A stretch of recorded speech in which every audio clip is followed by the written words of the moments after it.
এত বড় প্রজাপতি। হ্যালো, আমি শিয়া। আজকে কীভাবে সুপার ক্লে দিয়ে প্রজাপতি বানালাম এটাই তোমাদের সাথে শেয়ার করব। প্রথমে কাগজে মন মতো প্রজাপতি এঁকে নিয়েছি, এরপর কেটে নিয়ে সাইডে রেখেছি। সুপার ক্লে দিয়ে কাজ করলে অনেক টাইমে ক্লে বেঁচে যায়। আমার কাছে পিঙ্ক আর ব্লু কালারের ক্লেটা ছিল, ভালো করে মিশিয়ে একটা লাইট ব্লু কালার এনেছি। এরপর দুভাগে ভাগ করে বেলনার সাহায্যে পাতলা করে বেলে নিয়েছি। তারপর প্রজাপতি যে কাগজে কাটা ছিল সেটা বসিয়ে সার্জিক্যাল ব্লেডের সাহায্যে খুব সাবধানে কেটে নিয়েছি।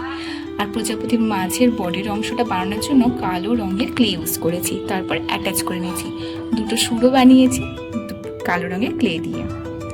এরপর প্রজাপতির ডানায় খুব সুন্দর আঁকা থাকে, সেটা আমরা নিখুঁত না পারলেও আমি বানানোর চেষ্টা করেছি অ্যাক্রিলিক কালারের সাহায্যে।